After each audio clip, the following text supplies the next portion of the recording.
ဝေမှာရှိတဲ့ဝေလာငါးတွေနဲ့လူသားတွေရဲ့လေတွေတင်မော့တွေနဲ့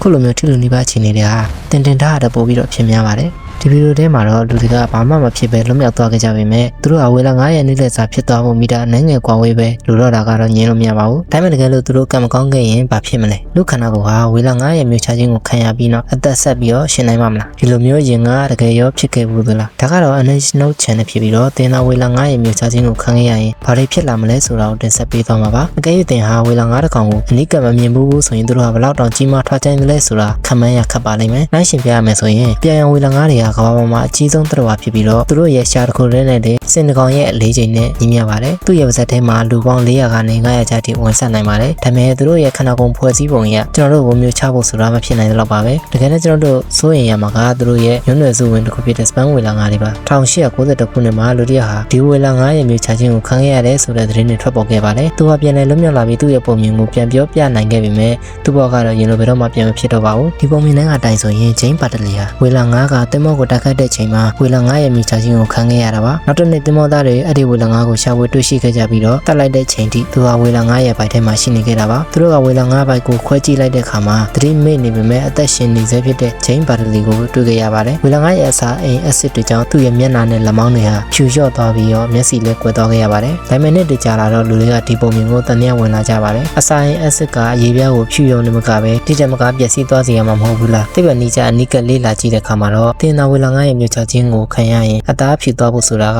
နောက်ဆုံးမှဆုံးရင်ရမယ့်ကိစ္စဖြစ်နေတာကိုတွေ့လိုက်ရပါတယ်ကဲတင်မျိုးချခံရပြီးတာနဲ့ပထမဆုံးရင်ဆိုင်ရမှာကစပန်ဝေလာ9ရဲ့ကြောက်စရာကောင်းတဲ့သွားတွေနဲ့အပိုင်းပိုင်းပြက်ပြက်နဲ့အဖြတ်ခံရမှာပါသွားတစ်ချောင်းချင်းစီဟာ20 cm စပေါ်မှု3နဲ့ဓာတ်တစ်ချောင်းသာရှိပြီးတော့အချောင်းရည်40ကနေ50ကြာရှိပါတယ်တကယ်လို့တင်ကကန်ကောင်းလို့အဲ့ဒီသွားတွေကိုကြော်ဖြတ်နိုင်ခဲ့ရင်တော့နောက်တစ်ဆင့်မှာဝေလာ9ရဲ့လေကြောင်းတွေကိုဆင်းသွားရမှာပါအဲ့ဒီနေဟာမောင်မဲပြီးချွဲကြည့်နေရုံနဲ့မကပဲအောက်ဆီဂျင်ပြတ်လတ်မှုနဲ့မီသိန်းတန်းငွေတွေကြောင့်အသက်ရှူရရမ်းခက်ခဲပါလိမ့်မယ်ဝေလာ9ရဲ့လေကြောင်းကျက်သွားတွေကတင့်ကိုအောက်ကိုတွန်းပို့ဖို့ကြုံကြည်စံကြည်လုပ်နေတဲ့ချိန်မှာဟိုက်ဒရိုကလိုရစ်အက်ဆစ်တွေကတင့်ရည်ပြားကိုစတင်လောင်ကျွမ်းစေပါလိမ့်မယ်ချင်းပါတလီရဲ့ဇလန်ကတော်တော်လေးမယုံနိုင်စရာဖြစ်နေပြီမလားဒါပေမဲ့စက်ကြည့်တရားနောက်တစ်ဆင့်မှာတင်ဟာဝေလာ9ရဲ့အစာအိမ်၄ခုတည်းကအကြီးဆုံးစီကိုရောက်သွားပါလိမ့်မယ်အဲ့ဒီမှာတင်ကြာကြီးရှိနေနိုင်ပါတယ်ကောင်းကင်တစ်ခုကတော့တင်နောက်ကနေပါလာတဲ့ခန္ဓာကိုယ်တွေကနေအလင်းရောင်ထွက်နေတဲ့ပြည်ကြီး9တွေစီကနေအလင်းရောင်နဲ့ငယ်ရနိုင်တာပါပဲပန်းဝေလာ9တွေဟာနေယွန်ပြည်ကြီး9တွေကိုစားရတာအရင်ကြိုက်ပါတယ်အဲ့ဒီအလင်းရောင်လေးကိုကြုံတုံးလေးခဏပဲခန်းစားကြည့်လိုက်ပါအောင်ဘာဖြစ်လို့လဲဆိုတော့အဲ့နောက်မှာတင်ဟာဆိုင်တစ်ခုပြီးတစ်ခုစီရောက်သွားပြီးအက်ဆစ်တွေကတင့်ခန္ဓာကိုယ်တစ်ခုလုံးကိုအရိုးတွေပဲကျန်တော့တဲ့အထိခြေပြက်ပြစ်မှာမလို့ပါနောက်ဆုံးတော့တင့်ရိုးတွေဟာဝေလာ9ရဲ့ဆိုကနေအချင်းတန်စွာဆုံးထုတ်ခြင်းခံရမှာပါဒါကြောင့်ဝေလာ9တကောင်ရဲ့မျိုးချခြင်းကိုခံရပြီးအသက်ရှင်နေပြန်ထွက်လာဖို့ဆိုတာမဖြစ်နိုင်ဘူးလို့အတိအကျပြောနိုင်ပါတယ်ချင်းရဲ့ပုံမြင်လေးက1890ပြည့်နှစ်ကလူတွေကိုညာလို့ရခဲ့ပေမဲ့ခင်မီတိုးတက်နေတဲ့အခုချိန်မှာတော့လာပြီးတော့လင်ညာလို့မရတော့ပါဘူးဝေလာ9တွေဟာကြီးမားပြီးကြောက်စရာကောင်းပုံရပေမဲ့တကယ်တော့သူတို့ဟာလူသားတွေကိုစားဖို့စိတ်ဝင်စားကြပါဘူးသူတို့သာစကားပြောတဲ့ရင်ဒါကိုကျွန်တော်တို့သေချာရှင်းပြပါလိမ့်မယ်ဝေလာ9တွေအဲ့လိုစကားပြောလာခဲ့ရင်လည်း National ကနေပြန်တင်ဆက်ပေးသွားမှာပါတခြားဘူးသရရစရာတွေကိုအမြင်တစ်မျိုးနဲ့ခန်းစားဖို့အတွက် channel လေးကို subscribe လုပ်ထားကြပါနောက်ပြီးတော့မှပြန်လည်ဆုံတွေ့ကြပါမယ်